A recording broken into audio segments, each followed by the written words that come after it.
आपको फिशलाइन एनो के science and symptoms, क्या लक्षण होते हैं, क्या साइंस होते हैं, जिससे आपको ज्ञात हो सके कि आपको भगंदर ही हुआ है।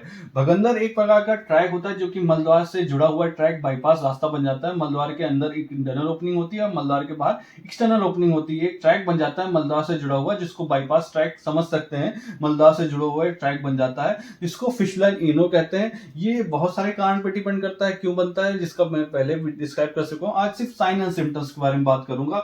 अगर आपको मलद्वार के आसपास कहीं फोड़ा बन रहा है, पेरिनल एब्सेस जिसको कहते हैं, अगर ये फोड़ा आपको बन गया है, अगर मान लीजिए आपका जब फिशलाइन एनो का जो ट्रैक बन रहा होता है तो इसमें रोज आप मल त्याग करते हैं तो लैट्रिन इसी के टुकड़े इसमें घुस जाते हैं, तो यहाँ पे इन्फेक्शन करते हैं, पस जैसा कलेक्ट होता है। इन्फेक्शन की वजह से यहाँ पे आपके मलद्वार के आसपास एक पस कलेक्ट होता है तो फोड़ा हो जाता है, तो बैठने में बहुत अनकंफर्टेबल, आप बैठ नहीं सकते, बहुत दर्द रहता है। जैसे ये फोड़ा फूटता है तो आपका जैसे ये आपका जो पस जैसे डिस्चार्ज हो जाता है, पस निकल जाता है, तो वैसे ही आपको आराम हो जाता है, क्योंकि वहां पे कलेक्शन खत्म हो गया, वहां पे स्वेलिंग खत्म हो गई।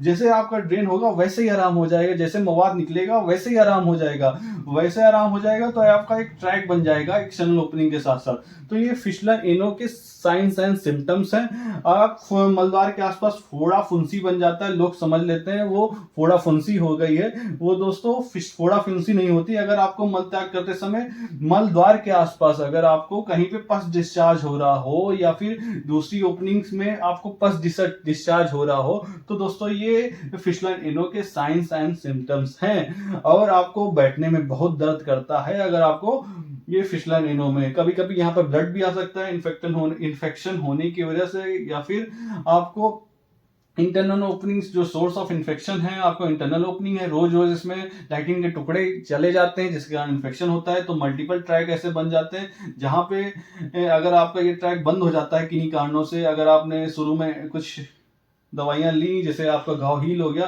तो, लेकिन इंटरनल ओपनिंग नहीं हील हो पाती, तो ऐसे दूसरा ट्रैक बन जाता है। तो बहुत सारे कारण हैं जिनके कारण आपको बार बार ये आपका फिशलाइन एनो होता रहेगा। अगर आपको लापरवाही करेंगे तो ये बार बार बढ़ता रहेगा, या फिर 1 से 2 ओपनिंग हो जाएंगे, 2 से 3 ओपनिंग हो जाएंगे, कभी कभी 4-5 ओपनिंग तक हो जाते हैं। अगर इलाज कराना है तो दोस्तों ये दवाइयों से बिल्कुल नहीं ठीक होता। अगर आप सोच रहे हैं दवाइयों से ठीक हो जाए तो बिल्कुल नहीं होता। तो आप अगर इसका इलाज कराना चाहते हैं, जो सर्वश्रेष्ठ चिकित्सा विधि है वो दोस्तों छारसूत विधि से है। छारसूत विधि से क्या होता है मैंने पहले डिस्क्राइब कर चुका हूं। अगर छारसूत विधि से ऑपरेशन कराते हैं तो ये रिकरेंस नहीं होता। क्यों नहीं होता?